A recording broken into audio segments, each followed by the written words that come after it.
नमस्कार दोस्तों, जय हिंद, वंदे मातरम। एक बार फिर से आप सभी का बहुत बहुत स्वागत है आपके अपने YouTube चैनल एग्ज़ाम ट्रिकी में। दोस्तों, यूनिट 4.1 पर बात करेंगे और हम लोगों ने अभी तक यूनिट 3 यहाँ तक पढ़ी। आप लोगों को प्रॉपर्ली नोट्स बना करके दे दिए गए। इतना समय अब नहीं है कि उन नोट्स को और ज़्यादा अच्छे तरीके से तैयार किया जाए। तो अब हम लोग क्या करेंगे, समझते हुए चलेंगे कि क्या क्या टॉपिक हैं और इनसे क्या क्या आपका आ सकता है। तो पहला टॉपिक 4.1 के अंतर्गत आपका क्या है, ध्यान। ध्यान जिसको ही हम लोग क्या बोलते हैं, अवधान बोलते हैं। इसी को हम लोग क्या बोलते हैं, अवधान बोलते हैं। और इसी को हम लोग बोलते हैं अटेंशन। अगर ध्यान आ जाए या अवधान आ जाए या अटेंशन लिखा हो तो घबराइएगा नहीं, अवधान को ही हम लोग ध्यान बोलते हैं। और ध्यान अक्सर हम लोग बातचीत करते हैं तो कहते हैं भैया ध्यान लगाया करो, ध्यान लगा करके पढ़ो। क्या होता है ध्यान आपका, तो हम कहेंगे भैया बी एन झा ने परिभाषा दी ध्यान की। तो कहा किसी विचार या संस्कार, किसी विचार या संस्कार को चेतना में स्थिर करने की प्रक्रिया क्या है, अवधान है। स्थिर करने की प्रक्रिया आपकी क्या है, अवधान है। हम कह सकते हैं कि ध्यान के द्वारा ही हम अपने व्यक्ति का या व्यक्तित्व का बेहतर प्रदर्शन कर सकते हैं। हम लोग अगर किसी भी चीज़ को अवधान से या ध्यान लगा करके करते हैं, केंद्रित मन से करते हैं, तो मानसिक प्रक्रिया जो आपको ये देखने को मिलती है, ये हमें यहाँ पर देखने को मिलती है। ये हम किससे करते हैं, मानसिक प्रक्रिया से करते हैं। ये आपका ध्यान या अवधान क्या है, एक मानसिक प्रक्रिया है। ध्यान केंद्रित करने पर ही हमें वस्तुओं का ज्ञान हो पाता है, चीज़ों के बारे में हम सीख पाते हैं और भैया वस्तुओं से हम ज्ञान को प्राप्त कर पाते हैं। इसे हम क्या कहेंगे, अगर किसी भी बच्चे में ध्यान की कमी होगी तो कहेंगे कि भैया वो बच्चा जो है उसमें कार्य निपुणता से नहीं कर पाएगा और पिछड़ापन देखने को मिलेगा। ध्यान आपका परिभाषा दी गई आपके बी एन झा के द्वारा, या परिभाषा दी गई आपके मन के द्वारा। मन के अनुसार क्या परिभाषा थी, इन्होंने कहा अवधान एक अभिप्रेरणात्मक क्रिया है। अवधान एक अभिप्रेरणात्मक क्रिया है। ध्यान एक केंद्रीय प्रक्रिया है और ध्यान प्रक्रिया के बिना धारणा संभव नहीं होती है। अगर हम किसी चीज़ के प्रति धारणा बनाना चाहते हैं, परसेप्शन बनाना चाहते हैं, तो वो ध्यान अगर नहीं है हमारा तो हम धारणा को नहीं बना सकते। ध्यान धारणा से पहले आता है। अगर किसी की भी चीज़ के बारे में हमें जानना है, किसी भी चीज़ के बारे में हम व्यक्त करना चाहते हैं, तो हमें क्या करना पड़ेगा, पहले ध्यान लगाना पड़ेगा। उसके बाद में ही हम उसकी चीज़ों को जान पाएंगे, उसके प्रति हम धारणा बना पाएंगे कि ये कैसा है, कैसे हम सीख सकते हैं, इसका समस्या समाधान क्या होगा। तो ये आपकी एक मानसिक प्रक्रिया है। ध्यान के लिए 2 कारक होते हैं। अगर हम बात करें तो ध्यान के कारकों की, तो आपको 2 कारक देखने को मिलेंगे। पहला कारक आपको देखने को मिलेगा जो कि बाहरी कारक होगा, बाहरी कारक होगा, और दूसरा होगा आंतरिक कारक। आंतरिक कारक, पहला आपका बाहरी कारक और दूसरा आपका आंतरिक कारक। तो हम कहेंगे तीव्रता, इंटेंसिटी जिसको हम कहेंगे, तो उत्तेजना की तीव्रता ध्यान देने की स्थिति है। उत्तेजना की तीव्रता क्या कहलाएगी, ध्यान देने की स्थिति कहलाएगी। ये आपके बाहरी कारक के अनुसार होगी। कहेंगे उद्दीपन का प्रकार, यानी कि साइज ऑफ द स्टिमुलस, जहाँ पर हम लोग किसी भी ऑब्जेक्ट के माध्यम से, बड़े या छोटे आकार के माध्यम से व्यक्ति को बेहतर बना सकते हैं। इसकी गुणवत्ता, जो भी तीव्रता है, विशिष्ट लाभ और गति यानी कि मूवमेंट पर हम लोग बात करते हैं। तो परिवर्तन शामिल होगा, गति में परिवर्तन होगा, और परिवर्तन जो होगा इसका एक विशिष्ट कारक होगा। जो आसानी से क्या कर सकेगा, ध्यान आकर्षित कर सकेगा। और हम लोग क्या करते हैं, जब किसी भी चीज़ को याद कर लेते हैं, उसका ध्यान कर लेते हैं, देन हम क्या करते हैं, उसका दोहराव करते हैं, रिपीटेशन करते हैं। अगर उस कारक का दोहराव कर लिया जाता है तो क्या होगा, ध्यान आकर्षित करने की संभावना जो है बढ़ जाती है और अच्छे से हम उसको याद रख पाते हैं। ये आपके बाहरी कारक थे। इसमें आंतरिक कारक में आपका क्या होगा, कहेंगे आंतरिक कारक में क्या होता है, रुचि। जब रुचि होगी बच्चे की, जब ध्यान मान लीजिए किसी भी कार्य को वो कर रहा है, उस कार्य करने में उसकी रुचि है, तो वो ध्यान जो है वो अच्छी तरीके से लगा के काम करेगा।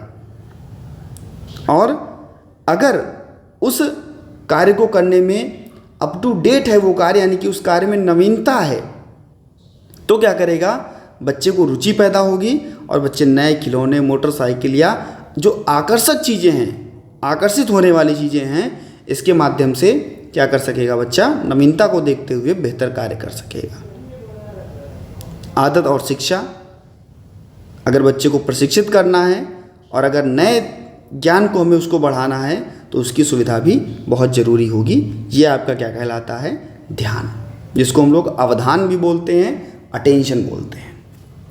इसके बाद में अगर हम लोग बात कर लें अपने परसेप्शन की, 4.2 में आपको देखने को मिलेगा परसेप्शन यानी कि धारणा क्या है। परसेप्शन जिसको बोलते हैं, परसेप्शन यानी कि धारणा। धारणा में क्या होगा, इसमें विभिन्न आकृतियाँ, रूप, आकार, रंगों की वस्तुएं आपको देखने को मिलेंगी। होता क्या है, अगर हम मेन धारणा की बात करें तो कहेंगे कि किसी भी चीज़ के प्रति, किसी भी वस्तु के प्रति, किसी भी रूप के प्रति, किसी भी आकार के प्रति हम अपनी इंद्रियों से क्या करते हैं, अनुभूतियाँ करते हैं। चाहे वो दृश्य हो, श्रव्य हो, किसी का हमें फेस अच्छा लगता है, किसी के हमें आवाज़ अच्छी लगती है, तो हम किसी को स्पर्श करके सोचते हैं कि हाँ ये बहुत अच्छा है ना। जो जिसके प्रति हम धारणा बनाते हैं, ठंडा है, गर्म है, तो ये चीज़ें हम कह सकते हैं कि धारणा जो है हमारी संवेदी जानकारी की जो भी चीज़ें होती हैं उसको परिभाषित करती है। धारणा में हम कह सकते हैं कि धारणा में हम शामिल करेंगे कि हम जानकारी पर कैसे प्रतिक्रिया देते हैं, क्या हमारी उस चीज़ के प्रति, उस वस्तु के प्रति क्या हमारी सोच है, और हम पर्यावरण में संवेदी जानकारी कैसे लेते हैं, कैसे हम बातचीत करते हैं, कैसे हम चीज़ों का समर्थन करते हैं, ये क्या कहलाती है, हमारी धारणा कहलाती है। पिछले अनुभव के आधार पर वर्तमान उत्तेजना की व्याख्या की प्रक्रिया क्या कहलाती है, धारणा कहलाती है। तो ये आपकी क्या थी, धारणा, जिसको हम लोग परसेप्शन कहते थे। इसमें हम कह सकते हैं कि हम किसी भी चित्र के प्रति और उसके आधारों के प्रति हम रिलेशन निकाल सकते हैं। आकृतियों की धारणा जिसको हम कहेंगे, किसी भी फिगर के प्रति, जहाँ पर हम लोग चित्र के प्रति बात कर रहे थे तो कह रहे थे कि भाई अगर सफ़ेद चाक है या ब्लैक बोर्ड है, इसकी पृष्ठभूमि कैसी है, इसके बीच अंतर निकालना, ये सब हम लोग कर सकते थे। तो ये सारी चीज़ें आपको यहाँ पर देखने को मिलती थी। इसके बाद में आपका जो बहुत इम्पॉर्टेंट है, जो कि आपका है मेमोरी, जिसको हम लोग स्मृति बोलते हैं। कहते हैं कि पूर्व में सीखे ज्ञान को पुनः जो भी हमारे साथ घटना घट रही है उसमें हम क्या करेंगे, उसका उपयोग करेंगे। पुनः हमने किसी भी घटना में क्या किया, उसका उपयोग किया। किसी भी घटना में उसका हमने उपयोग किया। जो भी हमने पहले सीखा हुआ था उसका हमने क्या किया, गत अनुभवों का हमने क्या किया, अपने उन चीज़ों को हमने अचेतन मन में रखा, और जब उसकी हमें ज़रूरत पड़ी तब हमने अपना समस्या समाधान किया, उसका उपयोग किया, तो ये हमारा क्या कहलाता है? स्मृति कहलाती है। स्मृति कहती है, हिलगार्ड के अनुसार इन्होंने परिभाषा दी स्मृति की, हिलगार्ड ने परिभाषा दी स्मृति की, कहते हैं कि पूर्ववत सीखी गई प्रक्रियाओं को वर्तमान समय में व्यक्त करना ही स्मृति है। पूर्ववत सीखी गई प्रक्रियाओं को वर्तमान समय में व्यक्त करना ही स्मृति है या स्मरण है। जो भी हमने अपनी घटनाएं, हमारे साथ हमने अपने पूर्व अनुभव, वो कल्पना जो हमने पहले से कर रखी है, उसको हमने अगर अपने वर्तमान समय में उपयोग कर लिया तो वो हमारा क्या कहलाता है? मेमोरी कहलाती है, स्मृति कहलाती है। स्मृति के अंतर्गत हम पहले क्या करते हैं? पहले हम चीज़ों को सीखते हैं, यानी कि सीखना होता है। सीखने में सबसे पहले हम उसकी विषय वस्तु के बारे में सीखेंगे, उसके अंग के बारे में सीखेंगे, इन सभी चीज़ों के बारे में सीखते हैं। उसके बाद में क्या करते हैं? उसकी धारणा बनाते हैं, उसको धारण कर लेते हैं कि भैया हमने इसको सीख लिया और अब हम इसके बारे में बिल्कुल बेहतर हो गए हैं। उसको हमने अपनी स्मृति में क्या कर लिया? याद कर लिया, रख लेते हैं। फिर जब हमें समस्या का समाधान करना होता है तो हम क्या करते हैं? पुनः स्मरण करते हैं कि हमने क्या याद किया था। यानी कि यहाँ पर आप पढ़ रहे हो तो यहाँ पर आप सीख रहे हो, याद हो गया तो आपने धारण कर लिया। कल आप पेपर देने जाओगे तो आप क्या करोगे? उसका पुनः याद करोगे। अगर यही वाला आ गया तो क्वेश्चन, तो आपने क्या किया? पुनः स्मरण किया और भैया उससे क्या किया? आपने अपना समस्या समाधान किया और देन आपने क्या किया कि पहचान लिया कि भैया यही वाला जो था, जो हमने याद किया था, यही विषय वस्तु जो थी, इसको हमने धारण किया था, जिसको हमने अपनी स्मृति में रखा था, और भैया यही है जो हमने याद किया था। उसको आप लिख करके आ जाओगे और आपका आंसर सही हो जाएगा। तो ये आपका क्या कहलाता है? स्मृति। इसमें क्या होता है? हम कहते हैं कि कुछ बच्चे ऐसे होते हैं जिनमें संवेदी स्मृति होती है। कैसी होती है? संवेदी स्मृति होती है। कुछ बच्चे ऐसे होते हैं जिनमें अल्पकालीन स्मृति होती है, जिसमें अल्पकालीन स्मृति होती है, और कुछ बच्चे ऐसे होते हैं जिनमें दीर्घकालीन स्मृति होती है। संवेदी स्मृति कहेंगे कि जो हमारे संवेदी अंग हैं, यानी कि हम देखकर, सुनकर, स्पर्श करके, इन सभी चीज़ों के माध्यम से जो हम अनुभूतियाँ करते हैं, वो हमारी संवेदी स्मृति के अंतर्गत जाती है। अल्पकालीन स्मृति, जो भी हमने याद किया, वो हम जो भी हमने सूचनाओं के बारे में जाना, जिसके बारे में हमने याद किया, उसको हम क्या कर सकते हैं? कुछ देर के लिए याद कर सकते हैं, कुछ देर के लिए उसको रख सकते हैं। मान लीजिए बहुत ज़्यादा उसका संग्रह 20 से 30 सेकंड, 20 से 40 सेकंड ऐसे। और दीर्घकालिक स्मृति, यह स्मृति क्या होती है? आपकी स्थायी होती है। यहाँ पर आप अपने गत अनुभव, भावनाएं, ज्ञान आपने बहुत पहले याद किया था और आपको आज उस चीज़ का प्रयोग करना पड़ रहा है, तब आप उसका प्रयोग कर रहे हो, उसका समस्या समाधान कर रहे हो। तो ये आपको देखने को मिलती है दीर्घकालीन स्मृति। तो ये आपकी स्मृति थी, यहाँ पर हमने आपको इसके बारे में बता दिया। अगर अच्छा लग रहा हो भैया, समझ में आ रहा हो और क्या भैया अच्छा लग रहा हो, तो चैनल पर अगर आप पहली बार हैं अब कर लीजिए तुरंत, और बेल आइकन में ऑल का ऑप्शन, वीडियो लाइक कर दीजिएगा और सभी मित्रों तक वीडियो को शेयर कर दीजिएगा। अब बात करते हैं हम बुद्धि के बारे में। बुद्धि क्या है? इंटेलिजेंस क्या है? तो कहते हैं भाई बुद्धि क्या है? तो कहेंगे कि अगर कार्य किया जा रहा है तो किसी न किसी विधि से किया जा रहा है, तो कार्य करने की विधि क्या है? उसको हम कहेंगे बुद्धि है।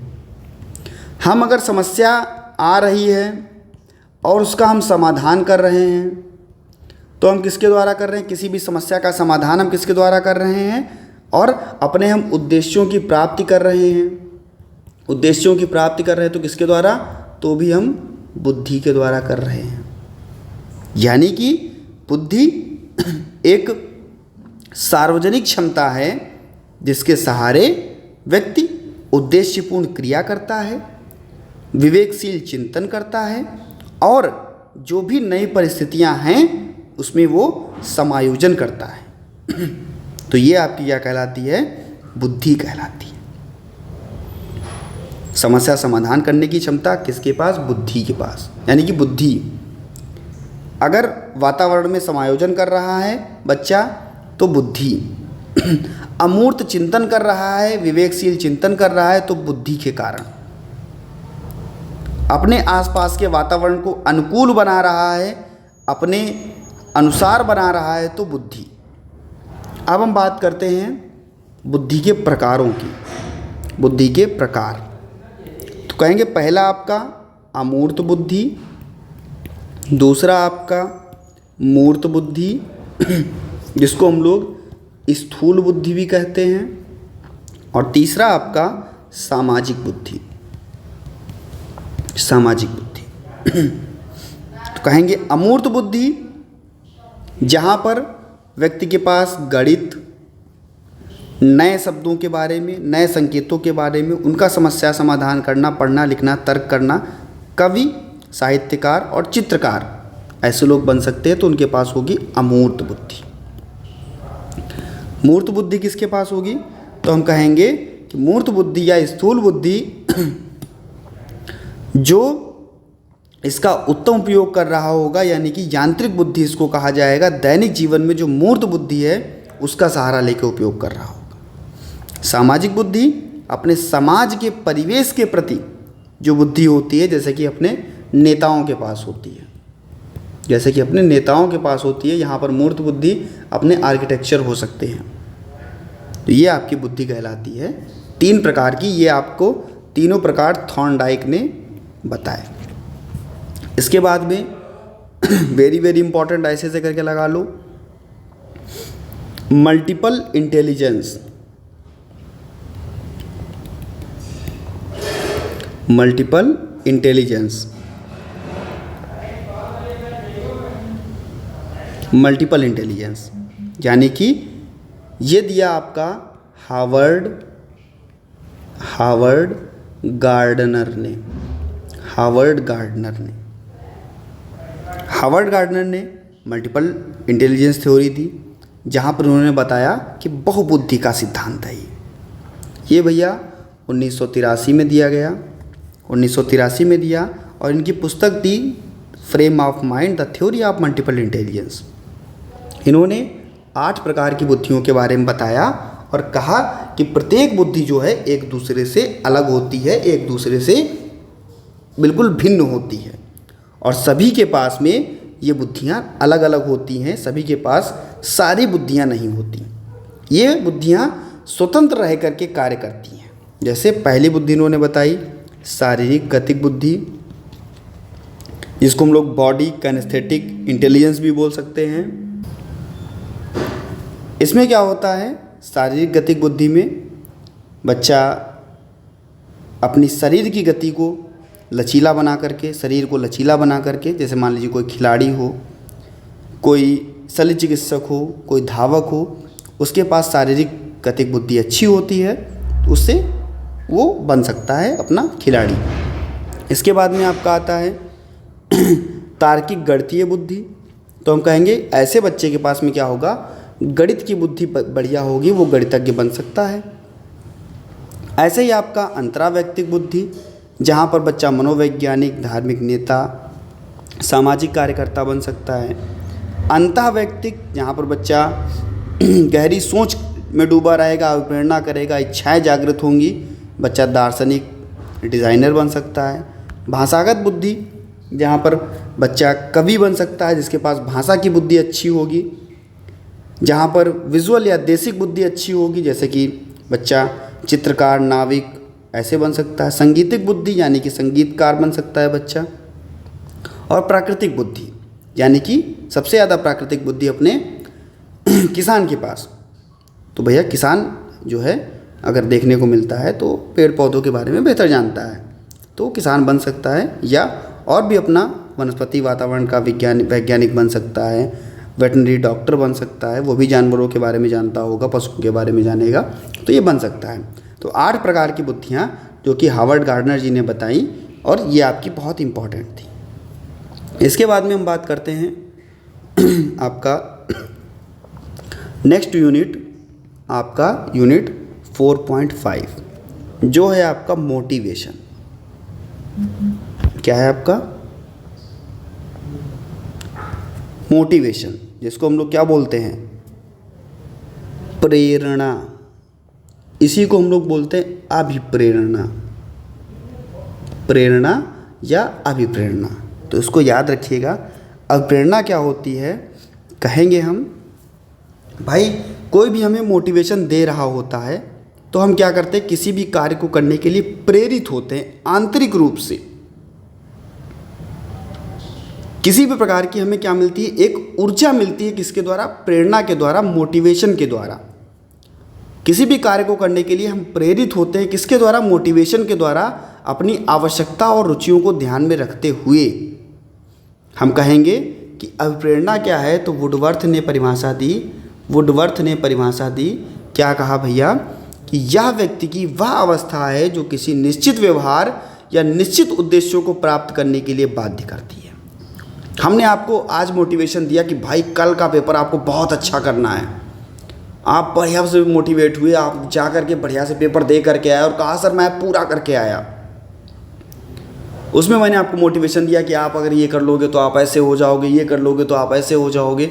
ये क्या आपको मिल रहा है, मोटिवेशन मिल रहा है, यानी कि एक निश्चित उद्देश्य की आप प्राप्ति कर रहे हो, निश्चित व्यवहार के द्वारा एक निश्चित अवस्था आपको मिल रही है और आप क्या कर रही है, वो स्वयं से आपको कार्य करने के लिए प्रेरित कर रही है, बाधित कर रही है।